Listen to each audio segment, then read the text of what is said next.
అనుష్క గారికి ఎందుకని పెళ్లి కావడం లేదండి? అనుష్క అంటే ఏమనుకుంటున్నారమ్మా? Anushka she is a superstar lady Amitabh. Famous heroine Anushka. ఏదో ఫ్రెండ్ని అడిగినట్టు అడిగిస్తారు అందరూ. అనుష్క ఇస్ అందగత్తె. నాగార్జున గారు, నాగ చైతన్య గారు వీళ్ళందరితో కలిసి యాక్ట్ చేసి అగ్ర హీరోలతో యాక్ట్ చేసినటువంటి లేడీ అమితాబ్ బచ్చన్ తను చేసుకుంటుంది. ఎందుకు ఆమె కూడా కెరీర్ కోసమే చక్కగా ఎక్కువ ఇంపార్టెన్స్ ఇస్తుంది. రైట్ మ్యాచ్ రాలేదు, కెమిస్ట్రీ వర్కౌట్ అవ్వాలి కదా.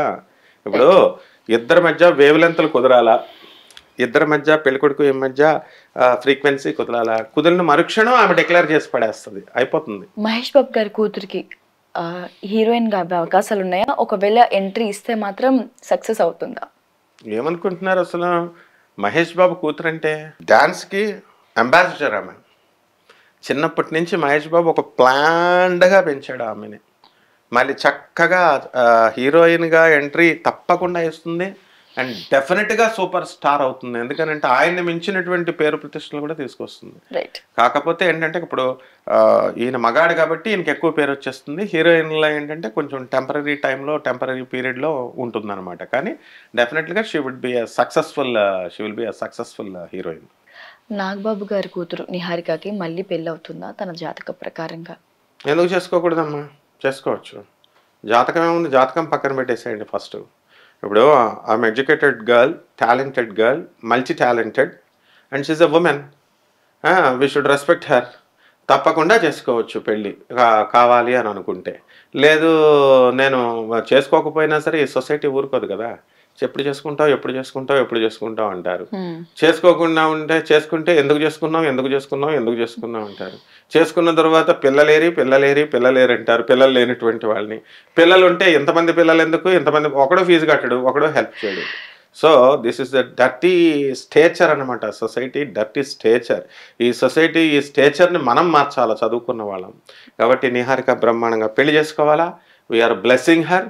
నిజంగా ఆమె చేసుకోవాలనుకుంటే లీడర్షిప్ క్వాలిటీస్ అన్నీ కూడా తెచ్చుకోవాలా, ఇంకా పుంజుకోవాలా. పేద ప్రజలకి సేవ చేసుకునే గుణంతో ముందుకెళ్తే ఆమెను అందరూ ఆశీర్వాదం పొందాలి. రైట్. మరోసారి కేసీఆర్ గారు సీఎం అయ్యే అవకాశాలు ఉన్నాయా? కేసీఆర్ గారు ముందు ఇంకా పాపం పెద్ద ఆయన అయ్యాడు కదా, ఆయన హెల్త్ బాగుండాలా, పికప్ చేసుకోవాలా. దీని నుంచి ఇంకా ఆయన ఈ షాక్ నుంచి ఇంకా ఆయన బయటకు రాలేదు పాపం. మొదలు పెట్టాడు ఇప్పుడే ఆయన ప్రోపగాండా. నేను మొదటి నుంచి ఇంటర్వ్యూస్లో చెప్తూనే ఉన్నాను, చంద్రబాబు నాయుడు గారిని తక్కువ అంచయద్దు. ఎందుకనంటే చంద్రబాబు నాయుడు గారు చాలా తెలివైన ఆయన చేసుకుంటూనే వస్తాడు. ప్రజలందరూ చెప్పేదే. ఆయన సరైన టైంలో సరైన నిర్ణయాలు తీసుకుంటాడు. ఆ చంద్రబాబు నాయుడే దిగ్భ్రాంతికి గురి చేసినటువంటి వాడు కేసీఆర్. అలాగే సోనియా గాంధీకే చెమటలు పట్టించినటువంటి వ్యక్తి కేసీఆర్. కాబట్టి డెఫినెట్గా ఎందుకుండదమ్మా, డెఫినెట్గా కేసీఆర్కి ప్రజలు ఆయన హైదరాబాద్ని డెవలప్ చేశారని అంటున్నారు. చక్కగా వాటర్ ఇచ్చారు, కరెంట్ ఇచ్చారు. ఇప్పుడు డెఫినెట్గా ప్రజల్లో నమ్మకం అనేది పికప్ చేసుకోవడానికి ఆయన ప్రయత్నిస్తాడు. ఆయన ప్రయత్నాల్లో సఫలీకృతుడు కూడా అవడానికి అవకాశాలు ఉంటాయి. రైట్. మీరు అన్నట్టుగా కేసీఆర్ గారికి వయసు మీద పడడంతో మేబీ ఉండకపోవచ్చు, ఆ స్థానంలో ఉండకపోవచ్చు. సో ఆ ప్లేస్ని రీప్లేస్ చేస్తారా కేటీఆర్ గారు? ఆ పదవులు మీరు చేపడతారా? ఎలా ఉండబోతుంది? కేసీఆర్ గారికి ఏం వయసు, ఏం పెద్ద వయసు కాదు, చిన్న వయసే. ఆయన యంగ్ బాలుడు. ఏంటంటే ఆయన హెల్త్ ఎంత కర్ర శరీరం అయింది. ఆయన్ని పర్సనల్గా ఎన్నోసార్లు నేను కలిశాను. ఆయనంత యాక్టివ్ మనం ఉండలేము, ఆయనంత యాక్టివ్గా మనం మాట్లాడలేము. వాగ్దాటి, అపారమైన వాగ్దాటి. ఆయన దగ్గర ఉన్న గుడ్ నేచర్ నేను చెప్తాను విను. ఆయన అంత చదువుకునే, అంత పండితుడు, అంత వయసు ఉన్నా సరే నేను వెళ్ళి రైల్వే బోర్డ్ చైర్మన్ విషయంలో మేము వెళ్ళి మాట్లాడుతున్నాను. అప్పుడు ఆయన ఎంపీగా ఉన్నారు. మాట్లాడుతున్నప్పుడు నేను ఎక్స్ప్లెయిన్ చేస్తుంటే అప్పుడు ఇంకా తెలంగాణ ఉద్యమం మంచి ఉధృతంలో ఉంది. Your the hero of Telangana sir అని అన్నాం. అప్పటికి అక్కడ ఉన్న వాళ్ళు అంటారు, అక్కడే సిద్దిపేట నుంచి వెంకట సుబ్బయ్య అని ఆయన పియ్య ఉండేవారు. వస్తుందంటారా సార్ ఇది మనకి ఈ తెలంగాణ వస్తుందంటారంటే, పిఆర్ సర్కార్ చెప్పాడు, ప్రభాత్ రంజన్ సర్కార్, తెలంగాణ తప్పకుండా డివైడ్ అయిపోతుందని 1954లో ఫుడ్ ఫ్యాట్స్ ఫర్టిలైజర్స్ ఎండి 3F ఎండి మేనేజింగ్ డైరెక్టర్ సుశీల్ గోయంకా గారు, నేను అందరం కలకత్తాలో ప్రభాత్ రంజన్ సర్కార్, ఆనందమూర్తి అంటారు మా గురుగారు ఆయన, కలకత్తాలో 1954లో చెప్పాడు తెలంగాణ వస్తుందని. సో కేసీఆర్ డెఫినెట్గా తెస్తుంది అని చెప్పాం. కేసీఆర్ గారిలో ఉన్న గొప్పతనం ఏంటి తెలుసా? ఇదిగో నేను ఎక్స్ప్లెయిన్ చేస్తున్నప్పుడు ఒక్క మాట ఎదురు చెప్పడు ఆయన, అలా వింటాడు. ఎవ్వరు చెప్పినా వింటాడు. మనం పద్ధతిగా చెప్తేనే వింటాడు. అతి తెలివితేటలు ఉపయోగిస్తే తోలు తీస్తాడు. అది పెద్దరికం, ఆయనకి పెద్దరికానికి మనం గౌరవం ఇవ్వాలి. So is a scholar, learned person, philosopher అంటే వెరీ గుడ్ హ్యుమానిటేరియన్ గ్రౌండ్స్ ఉన్న వ్యక్తి. ఆయన రాక్షసుడే ఏంటి, వీళ్ళంతా పొలిటీషియన్స్ అందరూ హెల్ప్ చేయాలని చూస్తారు. మనం వెళ్ళి అడిగే పద్ధతిలో అడగాలి. డెఫినెట్గా పికప్ చేసుకుంటాడు, ఆయన అవుతాడు కూడా. ఆయన ఆరోగ్యం చాలా బాగుంటుంది. ఏదో సన్నగా ఉన్నాడని ఏదో వీళ్ళు అంటారు తాగేస్తాడు ఆయన తెలియదు, ఆయన హెల్త్ కాన్షియస్నెస్ అలాంటివి ఏం లేవు. రైట్. తెలంగాణలో నాయకుల్లో ఉన్న ప్రస్తుతం కానీ ముందున్న వాళ్ళు కానీ ఎవరికైనా సీఎం అయ్యే జాతకం ఉందా, హోదా ఉందా, అవుతారా? రేవంత్ రెడ్డి ఉండగా మిగతా వాళ్ళు ఎందుకు అవుతారమ్మా? ఇప్పుడు రేవంత్ రెడ్డి గారు మీకు ఇష్టం లేకుండా పరిపాలన చేస్తే అవుతారు. రేవంత్ రెడ్డి గారు అంత ఛాన్స్ ఎందుకు ఇస్తాడు? ఆయన యువకుడు, డైనమిక్గా ఉన్నాడు, కక్ష సాధింపు చర్యలు ఏం చేయట్లేదు, అందరినీ కలుపుకొని వెళ్తున్నాడు, చాలా తెలివిగా వెళ్తున్నాడు. సోనియా గాంధీని, ఇదిగో రాహుల్ గాంధీని, వాళ్ళ వైఫ్ని కూడా తీసుకెళ్ళి పరిచయం చేసి ఎంత డిగ్నిఫైడ్గా చేస్తున్నాడు ఆయన. తర్వాత ప్రజారంజక పాలనలు అన్నీ చక్కగా చేస్తున్నాడు. కేసీఆర్ పెట్టినటువంటి స్కీమ్స్ ఏది కూడా డిస్మిస్ చేయలేదు.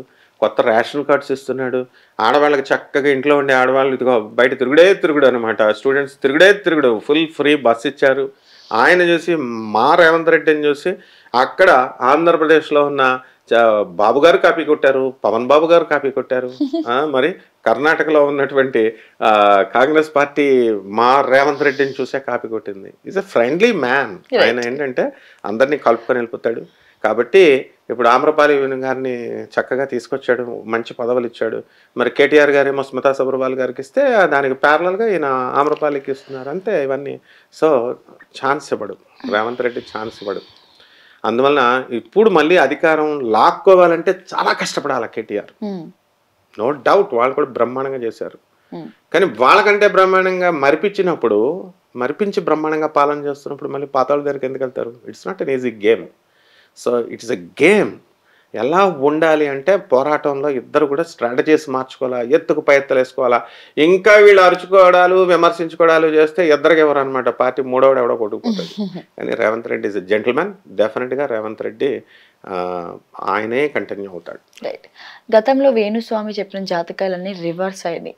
మరి మీ చెప్పే జాతకం ఎంతవరకు కరెక్ట్ ఉంటుంది, ఎంతవరకు నిజమైన అవకాశాలు ఉన్నాయి? ఎక్కడైనా రివర్స్.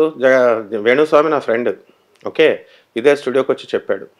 ఆయన ఏదో మామూలుగా చెప్తాడు స్ట్రాటజికల్గా. జ్యోతిష్కులు అనేటటువంటి వాళ్ళు చెప్తారు ఈయన గెలుస్తాడు, ఆయన ఓడిపోతాడు అంటాడు. ఆయన వీళ్ళు ఏమైనా తీసుకొచ్చి అందరి డేట్ ఆఫ్ బర్త్లు ఇచ్చాడు ఆ వేణుస్వామికి. Venuswamy is a refined person, మంచోడు, నాకు వ్యక్తిగతంగా తెలుసు. ఆయన ఏదో ఇది స్ట్రాటజికల్గా చెప్తారు, అంతేగాని కేవలం ఒక జగన్ జాతకం చూసేసి జగన్ గెలిచేస్తాడు అంటే వీళ్ళని ఎందుకు ఇదో బెట్టింగ్లు ఎవరికి ఆయమన్నాడు? ఆయనకి ఆయమన్నాడా? బెట్టింగ్లు వాళ్ళు కాసుకుంటారు. ఇప్పుడు వాళ్ళ బాధ అంతా ఏంటి? జగన్ రానందుకు కాదు, వేణుస్వామి గారు చెప్పినందుకు కాదు, ఈయన మాటలను పట్టుకొని బెట్టింగ్లకి వెళ్ళిపోయి నష్టపోయినందుకు తిట్టుకుంటున్నారు ఆయన్ని. ఆయన చక్కగా బ్రహ్మాండంగా జ్యోతిష్యానికి అంబాసిడర్. ఆయన వేణుస్వామి వచ్చిన తర్వాత ఆయన ఏంటంటే పాపం మంచి చెప్తాడు, ఓపెన్గా చెప్తాడు, డేరింగ్గా చెప్తాడు. కాకపోతే చంద్రబాబు నాయుడు వాళ్ళు రారని ఆయన ఎక్కడ చెప్పలా. ఆయన ఏం చెప్పాడు? జగన్ వస్తాడన్నాడు. బోల్డంత మంది చెప్తారు, బోల్డంత మంది జ్యోతిష్కులు చెప్తారు.